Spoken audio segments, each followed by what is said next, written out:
नमस्कार देवी और सज्जनों, एक बार फिर से मैं जयेश जांगड़ आप सभी का स्वागत करता हूं हमारे YouTube channel study with civil buddy में। तो एफएम के लेक्चर सीरीज में अगले टॉपिक की ओर बढ़ते हुए पिछले लेक्चर में हमने कहां तक पढ़ लिया था? वेंचुरी मीटर तक मैंने आपको बता दिया था।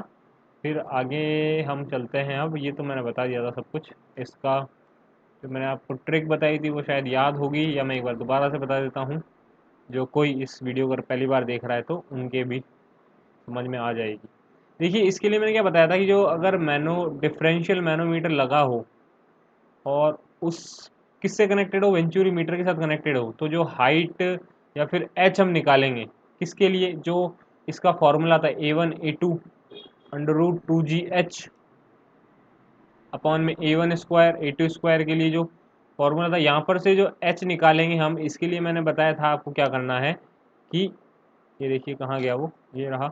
इसके लिए मैंने बताया था आप लोगों को कि किसी भी तरह का लिक्विड या फिर किसी भी तरह का फ्लूइड, किसी भी, चाहे वो पाइप में हो या फिर मैनोमीटर के अंदर हो, आपको क्या करना है, उन दोनों का डिफरेंस ले लेना है, उसको मल्टीप्लाई कर देना है किससे, mod of density of manometric fluid upon में density of fluid flowing minus के 1। ठीक है। या फिर अगर आपको स्पेसिफिक ग्रेविटी दे रखी हो दोनों फ्लूइड्स की, तो आपको क्या करना है, Gm अपॉन में G-1। ठीक है बरखुरदार, चलिए आगे चलते हैं हम। होप कि आप लोगों को ये याद होगा, और कोई भी प्रॉब्लम हो तो आप कमेंट बॉक्स के अंदर कमेंट कर सकते हैं।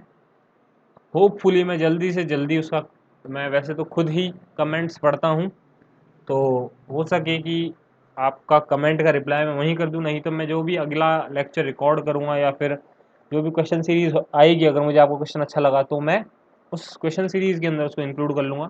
चलिए अब हम बात कर लेते हैं। देखिए, पेन का कलर ले लेते हैं वाइट, क्योंकि ब्लू पे ब्लू थोड़ा सा नज़र नहीं आएगा।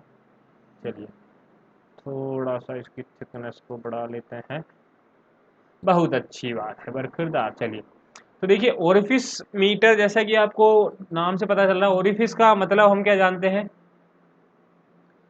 एक तरह का होल को हम बोल सकते हैं ओरिफिस। ठीक है, ये कोई प्लेट है, इसके अंदर क्या करा आपने, यहाँ पर होल कर दिया।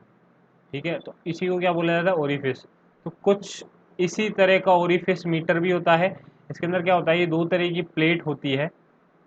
इसी को, पेन को थोड़ा थिकनेस कम करके बना देता हूँ मैं। देखिए दो तरह, इसमें क्या होता है, ये दो तरह की ऐसी प्लेट होती है। यहाँ पर ये इस तरह से जुड़ रही होगी प्लेट, ये अपर प्लेट, ये लोअर प्लेट। ठीक है, और यहाँ पर होगा ये ओरिफिस। तो ये क्या करते हैं, इन दोनों प्लेट को क्या करते हैं, नीचे वाली प्लेट लगा देते हैं, फिर ऊपर वाली प्लेट लगा देते हैं किसके, पाइप के क्रॉस सेक्शन के आगे। उससे क्या होता है, जैसे ओरिफिस मीटर लगाते हैं ना, देखिए अगर इतने बड़े पाइप के अंदर, ये कोई पाइप का एरिया है जो मैं बना रहा हूँ अभी, उसको थोड़ा ध्यान से देखना। थोड़ा ये पोकेमोन के जैसा लग रहा होगा, पोकेमोन बॉल क्या बोलते थे इसको, पता नहीं, ध्यान नहीं है मुझे। तो कुछ इतना बड़ा अगर पाइप होगा, जिसको मैं अभी बना देता हूँ किस कलर से, ऑरेंज दिख जाएगा क्या, चलिए। ये कुछ ऑरेंज कलर का जो देख बता रहा हूँ मैं आपको अभी स्क्रीन पे, वो कुछ पाइप है, आपका पाइप का क्रॉस सेक्शन है। तो उसके अंदर अगर आप सिर्फ इतना सा एक ओरिफिस लगाएंगे तो फ्लो तो डिस्टर्ब होगा ही। तो वही ओरिफिस मीटर लगाने के साथ सबसे पहले वही कंडीशन होती है। क्या होता है, जैसे हम ओरिफिस मीटर को लगा देते हैं ना, तो वहाँ का फ्लो डिस्टर्ब हो जाता है और काफ़ी लेंथ तक क्या हो जाता है, टर्बुलेंट हो जाता है। टर्बुलेंट मैंने बताया था, टर्बुलेंट एक तरह का डिस्टर्ब्ड फ्लो है जिसके अंदर इंटरमिक्सिंग ऑफ पार्टिकल होती है। और लेमिनार फ्लो क्या होता है, एक लेमिनेट्स की फॉर्म में चलता है, लेयर टू लेयर फ्लो होता है। ठीक है, जहाँ तक मुझे लग रहा है कि आप लोगों ने देख लिया होगा, वीडियो या लेक्चर मैंने पढ़ा रखा है पिछले वीडियो में, आप कवर कर सकते हैं इसको। तो ओरिफिस मीटर क्या होता है, ये देखो सबसे सस्ता होता है।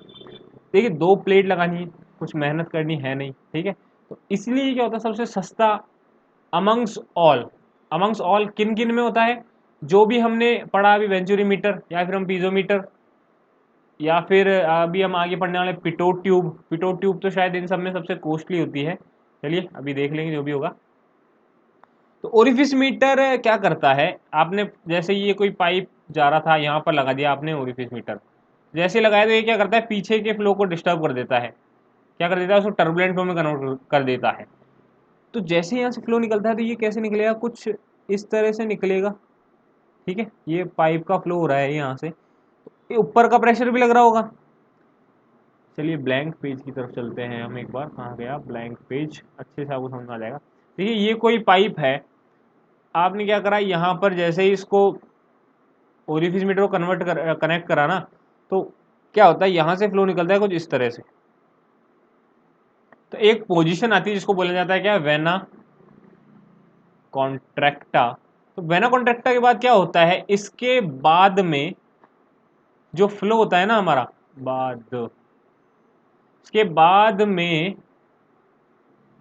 इसके बाद में जो फ्लो होता है ना हमारा, वो कैसा हो जाता है, लैमिनार हो जाता है वापस। ठीक है, तो ये एक इम्पॉर्टेंट पॉइंट है आप लोगों के पेपर के पर्सपेक्टिव से, कि कौन से पॉइंट के बाद फ्लो वापस लैमिनार हो जाता है, वो है वेना कॉन्ट्रैक्टा, जैसे कि लिखा हुआ है। देखिए फॉर्मूला वेंचुरीमीटर का भी यही था, बस A2 की जगह आपको क्या करना है, यहाँ पर लिख देना है A0। A0 क्या है, एरिया ऑफ ओरिफिस, और A1 क्या है, इसको A1 को हम कह सकते हैं वेना कॉन्ट्रैक्टा के लिए बोल सकते हैं कभी, तो कभी इसको पाइप का डाया भी, पाइप का एरिया भी कंसिडर कर लिया जाता है।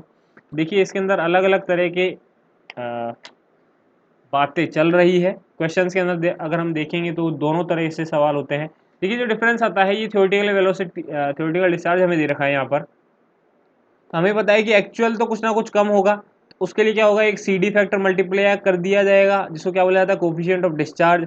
अब ओरिफिस मीटर में क्या होता है, जो ये CD है ना, इसकी वैल्यू काफ़ी कम होती है, 0.65 के अप्रॉक्स हम लेके चलते हैं। वैसे इसका जो वेरिएशन होता है वो होता है 0.62 से 0.67 तक, है ना। हमें क्या पता चल रहा है यहाँ से कि ओरिफिस मीटर के अंदर लॉसेस सबसे ज़्यादा होते हैं।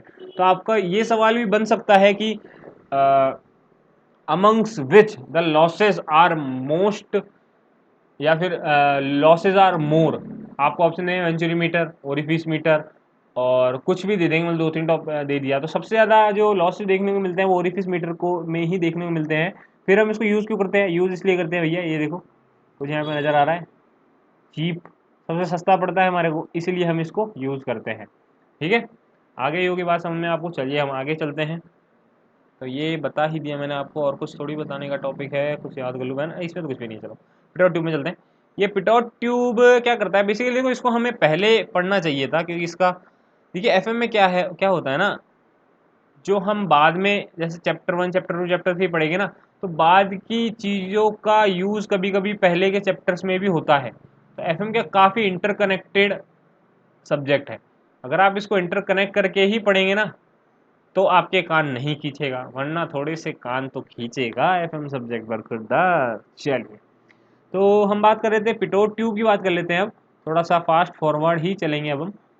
तो ये पिटोट ट्यूब क्या होता है बेसिकली, एक तरह की, जैसे इसको नाम से पता चला, ये ट्यूब होती है, जिसको क्या करते हैं, जैसे ये कोई पॉइंट है तो आप इस ट्यूब को इस तरह से कनेक्ट कर देते हैं। ये फ्लो के अंदर ही है ट्यूब जो नज़र आ रही है आपको। इसमें क्या होता है, यहाँ पर पूरा फ्लो हो रहा है, फ्लो ऐसे अक्रॉस फ्लो हो रहा है यहाँ से, पर जैसे हम यहाँ देखेंगे तो यहाँ पर तो फ्लो जीरो होगा। क्यों, क्योंकि यहाँ पर फ्लूइड जो होगा वो स्टैटिक प्रेशर लगाकर उसको बैलेंस कर देगा, मतलब यहाँ का मोशन तो जीरो कर लेगा वो। तो पिटोट ट्यूब का प्रिंसिपल से सवाल बन जाते हैं कि प्रिंसिपल क्या होता है पिटोट ट्यूब का। अगर यहाँ पर इसकी वेलोसिटी जीरो हो गई और हम इसके कॉरस्पॉन्डिंग में देख रहे हैं, अगर हम इसका सेक्शन मान लें, यहाँ पर ये कोई सेक्शन मान लिया मैंने, ये सेक्शन है 1-1, ठीक है। तो अगर इस सेक्शन के अबाउट देखें, हम यहाँ पर देख रहे हैं तो, और एक यहाँ पर देख रहे हैं, तो यहाँ पर कुछ ना कुछ वेलोसिटी है, पर यहाँ पर जीरो है। तो ये यही बोलता है कि अगर velocity of flow at a point zero हो जाती है ना, तो उसमें क्या होता है, जो प्रेशर है ना, यानी कि जो ये हेड यहाँ पर बनेगा, ये थोड़ा सा इंक्रीज हो जाता है।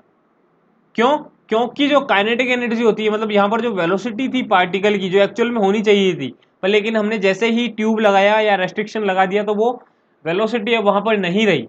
तो वो वेलोसिटी क्या होगी, वो काइनेटिक एनर्जी किस में चेंज कन्वर्ट हो जाएगी, उसका कन्वर्जन हो जाएगा प्रेशर एनर्जी के अंदर। आगे बात समझ में बरकुरदा। तो इतना सा प्रिंसिपल है। पिटो ट्यूब कुछ ही काम का नहीं है बेसिकली, जो आपको हेड मिल जाता है एच, उसको जो वी निकल के आता है वेलोसिटी बताता है, ये उसको आ जाता है √2GH, जो मैं उम्मीद करता हूँ आप में से कहीं ज़्यादातर बच्चों को, क्या जहाँ तक मुझे लग रहा है प्रिपरेशन कर रहे हैं, आप सभी को ही ध्यान होगा कि पिटोट ट्यूब केवल केवल वेलोसिटी बताता है और उसकी वेलोसिटी की वैल्यू होती है √2gh। एक कोफिशिएंट ऑफ पिटोट ट्यूब क्या होता है ना, CV की जो वैल्यू क्या मैंने लिखी है क्या नीचे, नहीं लिखी है। देखिए इसकी जो वैल्यू होती है ना वो लगभग 0.85 टू 9, 0.9 ही ज़्यादातर मान के चलते हैं हम। CV होता है ना आपका, जो CV यहाँ पर नज़र आ रहा है ये बिलोंग्स करता है आपका 0.9 से। तो हमें क्या नज़र आ रहा है यहाँ पर कि लॉसेस काफ़ी कम है यहाँ पर। देखिए लॉस तो कुछ ना कुछ होगा, आपने डिस्टर्ब कराया तो कुछ ना कुछ तो होगा, ये ऐसा बात नहीं है कि 100% लॉस फ्री हो। 100% लॉस फ्री कुछ भी नहीं होता, वो कि सिर्फ और सिर्फ आइडियल कंडीशन होती है। तो हमें यही ध्यान रखना है यहाँ पर। तो पिटोट ट्यूब यहाँ पर समाप्त होता है हमारा, इतना सा ही था इसकी कहानी। ये मैंने बता ही दिया वेलोसिटी मेजर करने के आता है और कुछ बताना है नहीं। और एक और बोलते हैं क्या, पिटोट ट्यूब पेंडेंटल ट्यूब होती है एक, वो तो देखिए आपकी कोर्स में नहीं है। हाँ जहाँ तक मुझे याद है कोर्स में नहीं है, अगर कोर्स में होगा तो मैं अगले किसी लेक्चर में उसको कवर कर लूँगा, वैसे छोड़ ही दो उसको, क्योंकि काम की नहीं है तो काहे मेहनत करोगे बरखुरदार। हाँ चलिए बहुत अच्छी बात है। अब काम के टॉपिक पर आ जाते हैं, पाइप फ्लो। देखिए मेरे हिसाब से सबसे बड़ा जो कोर्स दे रखा है ना आपका सेकंड नंबर का, काइनेमेटिक्स के बाद सबसे ज़्यादा पाइप फ्लो में ही मटेरियल है।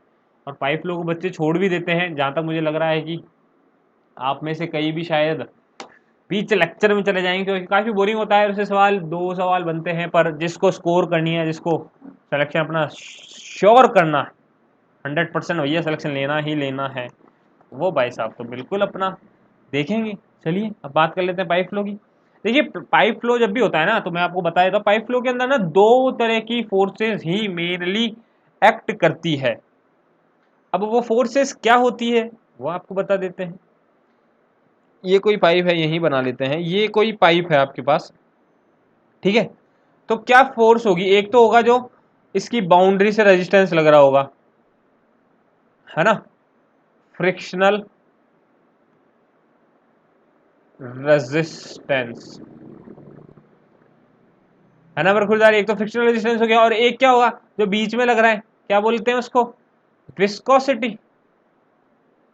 अरे इतना तो पता ही है यार तुम सभी को, है इतना तो पढ़ा चुका हूं यार मैं, समझदार हो। हमारे चैनल के तो सारे सब्सक्राइबर्स ही काफ़ी समझदार है, जो बाहर देख रहे हैं वो भी सब समझदार है। अगर आप हमारे चैनल पे आ गए तो आप समझदार हो गए भैया, हैं। मुस्कुराइए, आप स्टडी विद सिविल बड़ी पर हैं। चलिए, तो पथ से भ्रष्ट नहीं होते हैं, आगे चलते हैं हम। Reynolds experiment. देखिए जहाँ तक मुझे उम्मीद है ना, यहाँ से कोई भी सवाल किसी भी तरह का नहीं बनेगा। जो बन सकता था वो मैंने बता दिया कि अलग अलग केसेस के अंदर लैमिनार और टर्बुलेंट फ्लो के अंदर डिफरेंस करने के लिए रेनॉल्ड्स नंबर की वैल्यू क्या होती है, ठीक है। वो टेबल आपको मिल चुकी है। अगर आपने लेक्चर नहीं देखा तो जाके देख लीजिए, और अगर आपको PDF चाहिए तो आप डाउनलोड कर सकते हैं mybglue.com से, या फिर डिस्क्रिप्शन में लिंक गिवन होगा, वहाँ से डाउनलोड कर सकते हैं। बहुत ही जल्द अपलोड हो जाएगी। इसको हटा देते हैं SFD, ये सोम का टॉपिक कैसे आ गया यहाँ पर।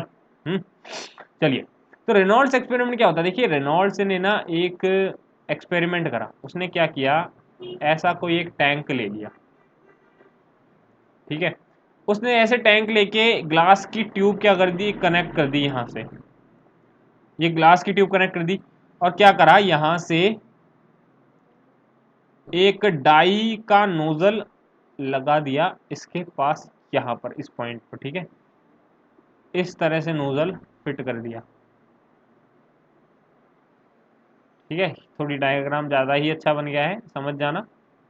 ये इस तरह से फिट था, तो ये इसके अंदर क्या था कि डाई भरी हुई थी। क्या था इसके अंदर, DYE, ठीक है। डाई, डाई क्या होता है, कलर या कुछ भी मान लीजिए, कुछ भी एक तरह का कलर इसके अंदर भरा हुआ था। यहाँ पर था, ये जो टैंक था वो फिल्ड था किससे, वाटर से।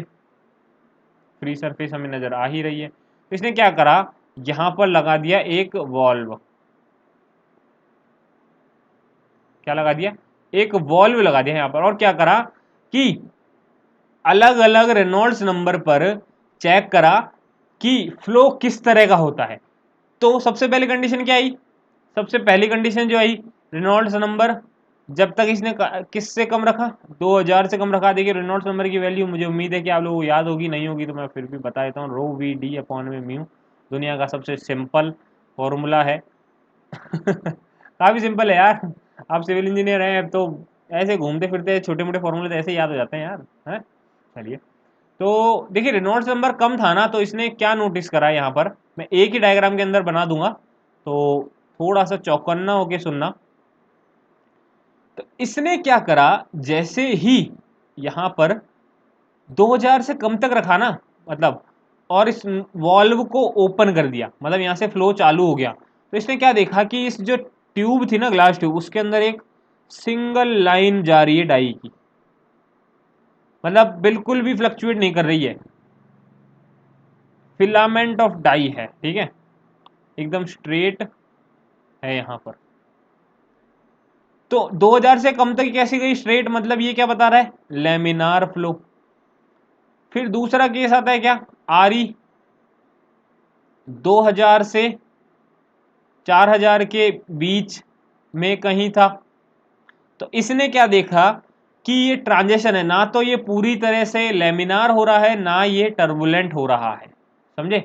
किस तरह का हो जाएगा, अब आप बोलेंगे भैया किस तरह का होगा, कुछ इस तरह का नजर आ जाएगा ये, मतलब कहीं स्ट्रेट कहीं घूमा फिरा ऐसा है। मतलब यहाँ देखो, यहाँ पर इस पॉइंट पे देखोगे तो आप स्ट्रेट है, यहाँ पर काफी घूम फिर रहा है। तो इसने नोटिस करा कि ना तो ये पूरी तरह से टर्बुलेंट है, ना ही पूरी तरह से लेमिनार है, तो इसने क्या बोल दिया, भैया ये है किस तरह का फ्लो, ट्रांजिशन फ्लो है। फिर तीसरा केस क्या कराए हमारे रेनॉल्ड भाई साहब ने, कि रेनॉल्ड नंबर की वैल्यू क्या करी, 4000 से ऊपर रखी। 4000 से ऊपर जैसे रखी ना भाई साहब, यहाँ क्या हुआ, बाढ़ आ गई फिलामेंट की। बाढ़ कैसे आ गई, जो यहाँ पर डाई का, आप यहाँ पर जो नोजल खुला कर रहे थे, तो वो ये थोड़ी दूर तो जा रहा था, उसके बाद तो ये पता ही नहीं क्या कर रहा था, मतलब ये पूरी तरह से डिस्टर्ब हो गया। जैसा हमें भी पता है कि टर्बुलेंट फ्लो कैसा होता है, इंटरमिक्सिंग फ्लो होता है, चारों तरफ डिस्ट्रीब्यूट होकर चलता है वो। आई बात समझ में, तो ये किस तरह का फ्लो हो जाएगा, टर्ब्यूलेंट फ्लो। इतना सा ही था रेनॉल्ड एक्सपेरिमेंट, पता नहीं क्यों इसको लिख रखा है, हाँ इसका ईयर ईयर बताना मैं भूल गया यार, शायद आप लोगों को ईयर है क्या, यहाँ पर लिखा हुआ है नीचे, देखते हैं, 883 था ईयर इसका। देखिए रेनॉल्ड ने जो एक्सपेरिमेंट किया था ना अपना, कब किया था, ये किया था इसने 1883 के अंदर, ठीक है, इतना सा याद रखना है आपको, 1883 के अंदर इसने ये एक्सपेरिमेंट किया था। आगे बात समझ में बरखुरदार, बहुत अच्छी बात है, नहीं आई तो, आ गई तो सॉरी, क्यों नहीं आई यार, इतने अच्छे प्यार से समझा रहे हैं, आ गई होगी, नहीं आई तो आप कमेंट कर दीजिए, अगले जो भी लेक्चर मैं लूँगा, और अगर मैंने आपको कमेंट पढ़ लिया तो आपकी दुविधा को हम बिल्कुल दूर करेंगे। चलिए आगे चलते हैं। अब हम आगे बात कर लेते हैं। देखिए पाइप फ्लो जब होता है ना, ये मैंने आपको बता ही दिया कि दो तरह की फोर्सेस एक्ट होती है, एक तो होती है विस्कस फोर्स, एक होती है फ्रिक्शनल फोर्स। यहाँ पर जो बॉडी होगी, इसके पास जो पार्टिकल है वो फ्रिक्शन होगा, ये पाइप ही बना रखा है मैंने, समझ लेना इस तरह से, ये कुछ ना कुछ पाइप ही है आपका, समझे बरकरार। देखिए जैसा मिल सकता है ना उतना आपको देने की कोशिश कर लेते हैं हम, अच्छा से अच्छा देने की कोशिश कर लेते हैं आपको। चलिए देखिए क्या होता है, फ्लो के लिए क्या होता है, फेवरेबल फ्लो के लिए आप जैसे जैसे जाएंगे ना, तो इन फोर्सेस की वजह से क्या होगा, प्रेशर लॉस होगा, कुछ ना कुछ ड्रॉप होगा, तो इन फोर्सेस की वजह से कुछ ना कुछ एनर्जी डिसेपिएट हो रही है, तो डिसिपेट हो रही है, यानी वहां पर कुछ ना कुछ लॉस हो रहा होगा, यानी कि हेड लॉस हो रहा होगा, यानी कि प्रेशर लॉस हो रहा होगा। तो इसीलिए जो फेवरेबल कंडीशन मानी जाती है ना फॉर पाइप फ्लो, वो क्या होती है कि आपका जो प्रेशर वेरिएशन है विथ रेस्पेक्ट टू एक्स, यानी कि इस डायरेक्शन में एक्स है, इस डायरेक्शन में मैंने बना रखा है, ये कोई फर्स्ट सेक्शन है, ये कोई सेकंड सेक्शन है, अगर इसके बीच में हम डिस्टेंस मान लें डी एक्स, और यहाँ पर था अगर जीरो प्रेशर और यहाँ पर था डीपी प्रेशर, तो यहाँ से यहाँ तक जो प्रेशर वेरिएशन है वो किस तरह का आना चाहिए, वो नेगेटिव आना चाहिए, ठीक है। इसको तो मैं हटा ही देता हूँ, क्योंकि जीरो और डीपी तो एक तरह से ये पॉजिटिव वैल्यू दे रहा है, मतलब यहाँ पर कोई P1 होगा, यहाँ पर कोई P2 होगा, इन दोनों के बीच में हम डिफरेंस निकालेंगे ना, तो वो नेगेटिव वैल्यू को ही देगा, डीपी बाई डी एक्स हम कैलकुलेट करेंगे। कैसे आएगा, आप क्या करते हैं, डिफरेंस के लिए फाइनल माइनस इनिशियल अपॉन में डिस्टेंस dx मान ली, फाइनल क्या है, यहाँ से 10 न्यूटन पर मीटर स्क्वायर आपने लगाया था, यहाँ पर जाते जाते वो कम हो गया, मैंने बताया कि कम होगा प्रेशर, तो फाइनल क्या है 9 माइनस 10, कैसी वैल्यू आई माइनस के 1। आगे बात समझ में बरखुरदार, बस इतनी सी कंडीशन है। एक जो काम की बात है वो आपकी ये है कि अगर बाई चांस ये पॉजिटिव हो जाएगा तो क्या होगा, वो कंडीशन हो जाती है बैक फ्लो की। ये मैंने लिख भी रखा है और ये ऐसी ऐसी पीडीएफ आपको दे दी जाएगी। देखिए स्टार्टिंग के चैप्टर्स तो मैंने टाइप कर लिए हैं, पर ये चैप्टर्स आपको इसी तरह के मिलेंगे पीपीटी की पीडीएफ बनाकर ही। क्यों, क्योंकि इसी के अंदर मैंने इतना मैटर टाइप कर दिया है और सफिशिएंट स्पेस है कि आप अपने हिसाब से एडजस्ट करके और नोट्स के अंदर चार चांद लगा सकते हैं। ठीक है, अब बात कर लेते हैं। देखिए लैमिनार फ्लो थ्रो पाइप्स, देखिए बोरिंग टॉपिक ही है, पर क्या करें, पढ़ाना तो है हमें, चाहे बोरिंग हो या नहीं हो, सवाल आएगा और सवाल आएगा तो हमें पढ़ाना पड़ेगा। देखिए लैमिनार फ्लो थ्रो पाइप के केस में के अंदर क्या होता है, मैं ले चलता हूँ आपको।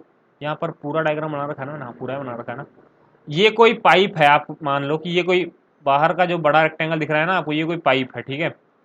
इसकी रेडियस है आर, ये सेंटर पॉइंट है, यहाँ से इसकी रेडियस है कितनी आर, और हमने क्या माना, एक छोटा सा एलिमेंट मान लिया सेंटर के अंदर, सिलेंड्रिकल एलिमेंट ही माना है, ठीक है। ये सिलेंड्रिकल एलिमेंट ही है जिसकी रेडियस कितनी है स्मॉल आर, जैसा कि मैंने यहाँ पे लिख भी रखा है। तो स्मॉल आर इसकी रेडियस है, हमने माना तो क्या हुआ, हमने इस तरह से मान लिया कि यहाँ पर से लेफ्ट साइड से इसके ऊपर कुछ ना कुछ फोर्स लग रहा होगा। कितना लग रहा होगा, प्रेशर फोर्स लग रहा होगा, P इंटू एरिया कर लिया। यहाँ से कुछ ना कुछ लग रहा होगा, हमने मान लिया कि डिस्टेंस के साथ वेरिएशन कितना है प्रेशर का, dp बाई डी मान लिया, उसको जैसे ही dx से मल्टीप्लाई करा तो प्रेशर आ गया। उस प्रेशर को इनिशियल प्रेशर के अंदर जोड़कर एरिया से मल्टीप्लाई कर देंगे तो इस डायरेक्शन पे जो फोर्स लग रहा होगा वो आ जाएगा हमारे पास, ठीक है। अब ये फ्लूइड पार्टिकल तो फ्लो कर रहा होगा, फ्लो हो रहा है तो इस फ्लूइड पार्टिकल पे जो एडजेसेंट अपर लेयर होगी, ये जो लेयर है यहाँ पर, ये जो पानी बचा होगा या कुछ भी होगा फ्लूइड होगा यहाँ पर, ये कुछ ना कुछ फोर्स लगा रहा होगा, जो क्या होगा शेयर स्ट्रेस होगा ऑन बाउंड्री ऑफ एलिमेंट। जो हमने एलिमेंट अज्यूम करा है ना उसकी बाउंड्री पर लग रहा होगा, जो मैंने यहाँ पर शो भी कर रखा है डायग्राम के अंदर, ठीक है। तो ये कुछ ना कुछ फोर्स लग रहा होगा अपोजिट डायरेक्शन में। इस डायरेक्शन के अंदर अगर मैं मोशन मान लेता हूँ, ये मोशन है, तो अगर मैं इस डायरेक्शन में मोशन मान लेता हूँ तो अपोजिट डायरेक्शन में लग रहा होगा इसका, तो भाई रेजिस्टेंस ही तो होता है एक तरह से शियर स्ट्रेस जो ड्यूरिंग द फ्लो जनरेट होगा, ठीक है। तो उसको एरिया से मल्टीप्लाई कर देंगे। अब एरिया क्या होगा इसका, इसका curve surface area, curve surface area क्या होगा 2πr इंटू एच, यही होगा। तो 2πr इंटू एच की जगह क्या आ जाएगा, ये dx है लेंथ इसकी, पार्टिकल की लेंथ dx ही तो है, dx से मल्टीप्लाई कर दिया। तो जैसे ही हमने dx से मल्टीप्लाई करा ना और उसको रिजॉल्व करा तो हमारे पास क्या है, एक और इक्वेशन निकल गया है, किसकी, शियर स्ट्रेस। शियर स्ट्रेस की इक्वेशन यहाँ से क्या निकल गया, ये इक्वेशन है, आप रिजॉल्व कर लेना, P πr²।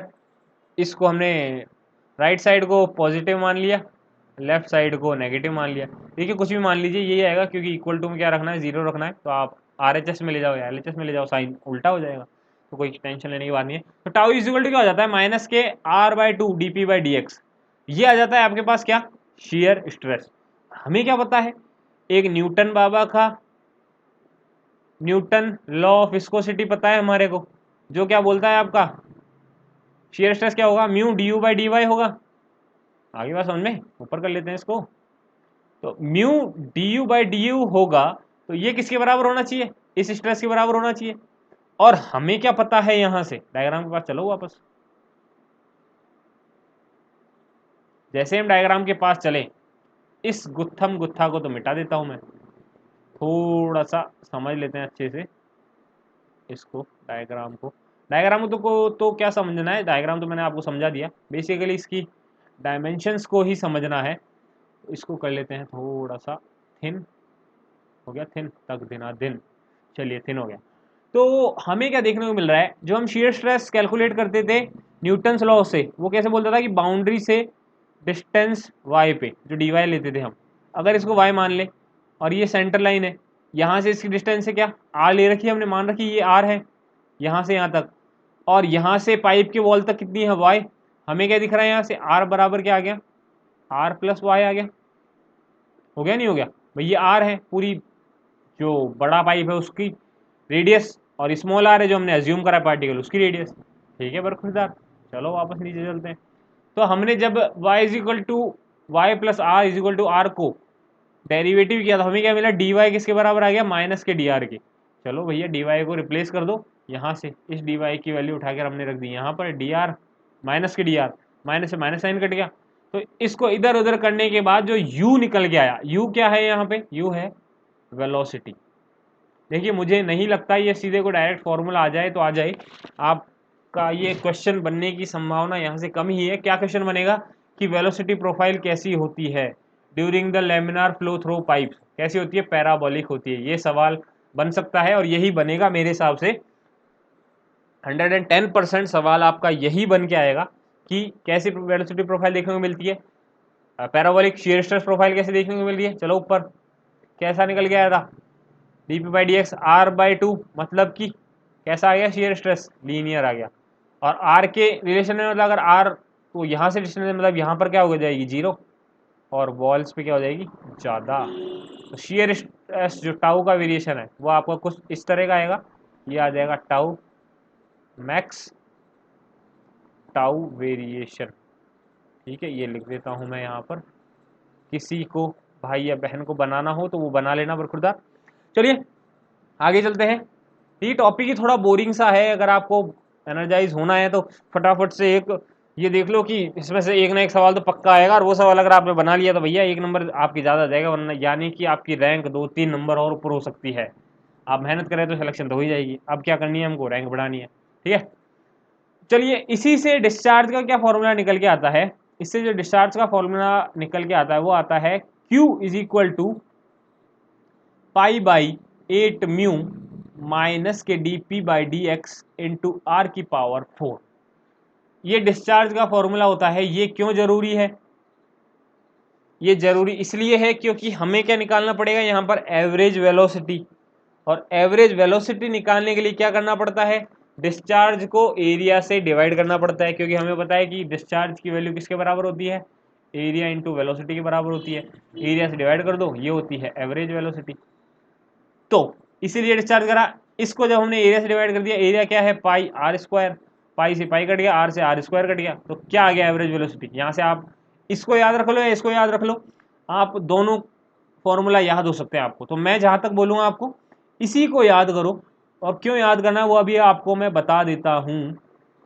इसी को क्यों याद करना है, आपको क्या करना है, इसको याद कर लेना है। इसको याद करना है कैसे, आर स्क्वायर अपॉन में 8 म्यू माइनस के D P by D x, इतना सही तो है फॉर्मूला, यही तो फॉर्मूला है। कहाँ से एक्ट कर रहा होगा, आर बाय रूट टू, और ये किसकी वैल्यू, आर की वैल्यू, मतलब कहाँ से एक्ट कर रहा होगा, चलो वापस डायग्राम के पास, यहाँ से सेंटर से कुछ ना कुछ वैल्यू होगी यहाँ पर आर बाय टू, ये वैल्यू कितनी है, आर बाय रूट टू। ठीक है, तो यहाँ से ये वेलोसिटी होगी कौन सी, वी, एवरेज वेलोसिटी। आ गया समझ में बरखुरदार, बहुत अच्छी बात है यार, आ गया तो है। चलो आगे चलते हैं। तो यहाँ से जो फॉर्मूला निकल के आया ना आपके पास, इससे कोई सवाल बनने की संभावना अगर है तो वो मैंने येलो कर रखा है कि जो एवरेज वेलोसिटी है वो कहाँ पर एक्ट करती है। इकलौता सवाल बनने की संभावना यहाँ से यही है। डायरेक्ट फॉर्मूला अगर पूछ ले, अगर थोड़ा सा लेवल हार्ड देना चाहे, और जहाँ तक मुझे लगता है लेवल हार्ड ही बनेगा, क्योंकि 2016 का पेपर आप लोगों ने देख लिया होगा किस लेवल का था। तो ये क्या चल रहा है 2020 भैया, ये तो साल ही अजीब व गरीब है। तो यहाँ पर तो सवाल खतरनाक बनने की संभावना ज़्यादा हो जाती है, और ज़्यादा हो जाती है तो मतलब यहाँ से आने की संभावना भी ज़्यादा हो जाती है। ठीक है, यहाँ से आ सकता है। आपको करना क्या है वो भी मैं बता देता हूँ। जो यू मैक्स होता है ना, यू मैक्स की वैल्यू किसके बराबर होती है, यू एवरेज होता है उसकी वैल्यू किसके बराबर होती है, यू मैक्स बाय 2 के बराबर होती है। 8 यहाँ पर क्या कर रहा है मुझे भी नहीं पता। ठीक है, तो इस 8 को तो हटा दो यहाँ से। यू एवरेज होता है ना, ये किसके बराबर होता है, यू मैक्स बाय 2 के बराबर। यू मैक्स कहाँ से एक्ट कर रहा होता है, सेंटर से एक्ट करेगा, सीधी सी बात है। वेलोसिटी तो बीच में ही मैक्सिमम होगी, क्यों? क्योंकि वहां पर शीयर स्ट्रेस सबसे कम है, वहां पर रेजिस्टेंस सबसे कम है, इसलिए वहां पर मैक्सिमम वेलोसिटी होती है। मैक्सिमम वेलोसिटी क्या होगी? अगर आपने एवरेज वेलोसिटी याद कर सकती है, एवरेज वेलोसिटी का फॉर्मूला क्या है? आंख बंद करो और मेरे वर्ड्स को सुनो, आर स्क्वायर अपॉन में 8 mu dot D P by D x negative. ठीक है, इतना सा याद रखना है आपको। ये इसको क्या करना है आपको? 1/2 से जैसे ही मल्टीप्लाई करा आपने, नहीं नहीं नहीं नहीं नहीं नहीं, ये क्या है? एवरेज है। तो आपने क्या करा? एवरेज की जगह इसको रख दिया, और ये क्या 1/2 से नहीं, ये 2 से मल्टीप्लाई हो जाएगा। ठीक है, जैसे आपने इसको 2 से मल्टीप्लाई करा तो यू मैक्स की वैल्यू क्या आई आपके पास? अरे 2 से 8 कट जाएगा ना, 4 आ जाएगी सीधे सीधे। तो यहां से यू मैक्स की वैल्यू क्या निकल के आ गई? आर स्क्वायर अपॉन में 4 म्यू। देखिए 4 और यू थोड़ा सा म्यू मेरा एक जैसा ही लग रहा होगा, समझ लेना इसको। ठीक है, भूल चूक माफ। चलो, तो ये यहाँ से क्या आ जाता है? यू मैक्स की वैल्यू आ जाती है, जो आपको याद नहीं रखनी है। आपको क्या करना है? एक फॉर्मूले को याद करना है, सिर्फ और सिर्फ यू एवरेज किसके बराबर होता है? यू मैक्स बाई 2 के बराबर होता है। और head loss during the pipe flow, मतलब फ्लो अगर यहाँ से एक पॉइंट से दूसरे पॉइंट तक हो रहा है, जिसकी लेंथ कितनी है? एल, तो कितना हो जाएगा? इसके लिए भी आपको यू एवरेज का ही फॉर्मूला काम में आ जाएगा। कैसे आ जाएगा अभी याद दिला देते हैं आपको। यू एवरेज का क्या था फॉर्मूला? यू एवरेज का फॉर्मूला था आपके पास आर स्क्वायर अपॉन में 8 mu dot D P by D x negative था। आपको क्या करना है? प्रेशर वेरिएशन निकालना है, मतलब डीपी की वैल्यू चाहिए। चलो, डी एक्स क्या हो जाएगा? लेंथ के बराबर हो जाएगा। तो डीपी क्या निकल के आया आपके पास? 8 mu L dot U average upon में क्या है? R square, R square. और अगर आपको हेड लॉस चाहिए तो हेड लॉस कैसे निकलता है? रो जी से डिवाइड कर दो इसको, तो यहाँ से भी रो जी से, यहाँ से भी रो जी से डिवाइड कर दो, यहाँ पर रो जी आएगा। तो ये याद रख लेना है थोड़ा सा आपको। इतनी सी ही बात है जो याद रखने की है, आपके काम की बात है। और इस फॉर्मूले को क्या बोला जाता है? इसको बोला जाता है हैगन पॉसली फॉर्मूला। अब ये पॉसली सही बोल रहा हूँ या नहीं बोल रहा हूँ अगेन माफ़ी चाहता हूँ अगर गलत बोला हो तो, पर इसका प्रोनाउंसिएशन कुछ अजीब सा ये स्पेलिंग भी क्या पता सही है या नहीं है, मेरे को याद थी जो मैंने लिख दी, यही है, वैसे तो सही होनी चाहिए। हेगन पोस्टली फॉर्मूला बोला जाता है। तो कभी कभी क्वेश्चन पूछ लिया जाता है कि which of the given options Hagen Poiseuille formula is related with, और आपके ऑप्शन के अंदर ये दिख जाएगा। या फिर क्या करते हैं, जो करा भी गया है किस एग्जाम में, अभी जो आईएन का एग्जाम हुआ था झारखंड का, उसके अंदर क्या करा था उस एग्जामिनर बदमाश ने? क्या करा, आर की जगह क्या रख दिया? डी। तो आर की जगह डी रखोगे मतलब डी/2, डी/2 यानी डी स्क्वायर बाय क्या हो जाएगा? 2 की जगह 4, और 4 जाएगा ऊपर 8 के पास। तो 8 को 4 से मल्टीप्लाई करोगे तो क्या मिल जाएगा? 32। तो 32 mu L U average upon में आर, ओ सॉरी डी आ जाएगा ना, तो डी स्क्वायर रो जी। कभी कभी यू एवरेज की जगह यू बार भी देखने को मिल जाता है आप लोगों को। ठीक है, आप लोगों को ये याद रखना है। अब आ जाता है इंपॉर्टेंट टॉपिक आप लोगों का, पावर ट्रांसमिशन थ्रो पाइप्स। देखिए पावर ट्रांसमिशन थ्रो पाइप्स काफ़ी इंपॉर्टेंट टॉपिक इसलिए हो जाता है क्योंकि यहाँ से सवाल बनने की संभावना सबसे ज़्यादा है आप लोगों के लिए। तो पावर क्या होती है सबसे पहले तो ये बताओ हमें। पावर क्या होती है? पावर होती है फोर्स इंटू वेलोसिटी। हमें तो यही पता था कि पावर का फॉर्मूला यही होता है। ठीक है, फोर्स क्या होगी? प्रेशर फोर्स ही होगी। प्रेशर फोर्स को मान लो delta P into pi R square, ये आ गई फोर्स। वेलोसिटी, वेलोसिटी को वेलोसिटी रहने दो। तो आपको क्या दिख रहा है? ये एरिया नजर आ रहा है, और ये क्या है? वेलोसिटी। एरिया इंटू वेलोसिटी क्या हो जाता है? तो delta P into area into velocity को लिख सकते हैं हम डिस्चार्ज। तो जो पावर होती है ना वो डेल्टा पी इंटू क्यू भी हो सकती है। इसकी यूनिट क्या हो जाएगी? जूल सेकेंड, जूल पर सेकंड, सॉरी जूल सेकंड है यार, मैं अभी कुछ भी बोल देता हूँ यार, कभी कभी तो है, जूल पर सेकंड हो जाएगी ठीक है, तो पावर की यूनिट तो वही होती है ना। जूल तो किसकी यूनिट होती है? एनर्जी की। और एनर्जी कितनी जा रही है टाइम के रेस्पेक्ट में, वही होती है क्या? पावर। ठीक है बरखुरदार, तो ये पावर हो गई। अब हमें क्या समझना है, जो काम का टॉपिक है हमारे वो ये है कि एक टैंक के अगर यहाँ पर मैंने पाइप जोड़ दिया, इस पॉइंट में पाइप जोड़ दिया, तो यहाँ पर मुझे कितनी पावर मिलेगी अभी कैलकुलेट कर लेते हैं भैया। हमें क्या दिख रहा है यहाँ से, हमें क्या पता है फॉर्मूला, कि पावर का फॉर्मूला होता है वेट जो 1 सेकंड के अंदर फ्लो कर रहा है आपका। ठीक है, थोड़ा सा मेरे वर्ड्स पे ध्यान देना, मैं स्लोली स्लोली बोलूंगा। Weight of water flowing per second into head at outlet, ये होता है आपका पावर ट्रांसमिटेड का फॉर्मूला। ठीक है, अब ये कोई टैंक है आपके पास, कितना भरा हुआ है, एच भरा हुआ है, इस पॉइंट से हेड दे रखा है हमारे को एच, तो यहां पर हमें कितना हेड मिल रहा होगा, एच मिल रहा होगा, पर यहां पर जाते जाते कुछ ना कुछ हेड लॉस हो जाएगा। और हमें डार्सी का फॉर्मूला पता होना चाहिए, फ्रिक्शन फॉर्मूला, यही फिर से वही टॉपिक आएगा कि ये अभी तक मैंने आपको बताया नहीं है, तो अगले लेक्चर के अंदर, या फिर हो सकता है मैं इसी लेक्चर में कवर कर दूं, अगर ये ज़्यादा बड़ा नहीं होगा लेक्चर तो मैं इसी लेक्चर में कवर कर दूंगा। उसका फॉर्मूला क्या होता है, 4FLV² अपॉन में D इंटू 2G, अरे D इंटू 2G यार, D इंटू 2G, ठीक है। रो जी डी तो उसमें होता है, किसमें होता है, रो वी डी अपॉन में म्यू, उधर नॉट्स नंबर होता है बरकदार। ठीक है, 4FLV² अपॉन में D इंटू 2G आपके पास निकल के आ जाता है क्या, head loss due to friction. तो यहाँ से यहाँ तक पहुंचने में कुछ ना कुछ हेड लॉस हो गया होगा, तो यानी कि हमें हेड कितना मिला, head available at the outlet of the pipe हमें कितना मिला, H माइनस एच एफ, जिसकी बराबर, जिसकी वैल्यू कितनी हो गई, H माइनस के 4FLV² अपॉन में D इंटू 2G, जहां पर F क्या है, फ्रिक्शन कोफिशियंट, F क्या है, फ्रिक्शन कोफिशियंट। ठीक है, आगे चलते हैं हम। Weight of water flowing through pipes per second, वो कैसे हो जाएगा, वेट ऑफ वाटर क्या हो जाएगा, रो इंटू वॉल्यूम इंटू जी हो गया वेट, ये वॉल्यूम की बात कर रहा हूं मैं, और वॉल्यूम को एरिया से, वॉल्यूम अपॉन में टाइम क्या हो जाएगा, ये मैंने पहले भी बताया था कंटिन्यूटी इक्वेशन के टाइम, अब दोबारा बता देता हूं। देखिए डेंसिटी इंटू जी इंटू वॉल्यूम क्या हो जाएगा, ये हमारे पास वेट हो गया, पर टाइम लिखना है हमें तो टाइम से डिवाइड करना पड़ेगा, पर सेकंड निकालना है ना, टाइम से डिवाइड करा, ये हमें क्या पता है, इसको क्या बोलते हैं, डिस्चार्ज।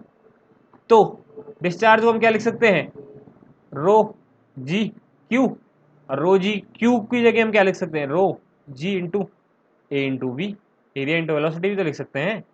ठीक है बरखुरदार, तो यही हुआ है बस यहाँ पर, rho G A into V, ये वैल्यू हो जाएगी weight of water flowing through pipes per second. देखिए थोड़ा सा बोरिंग चल रहा होगा, पर यहाँ से सवाल आने की संभावना सबसे ज़्यादा है इस टॉपिक से भी।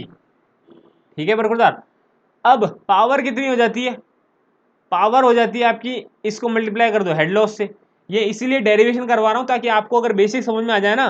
देखिए अगर आप लोगों ने लेक्चर भी अच्छे से सुन लिया ना, तो एग्जाम के अंदर हमारे पास आंसर आंखों के सामने होगा। अगर आपको एक लाइन भी मेरी बोली हुई याद रह गई, तो आप लोग ऑप्शन देख के उसको टिक लगा देंगे तो वो सही होगा। ठीक है, ऑब्जेक्टिव जो अप्रोच होती है क्वेश्चंस की, उसके अंदर आंसर हमारी आंखों के सामने ही होता है, बस हमें जज करना होता है कि कौन सा सही है कौन सा गलत है।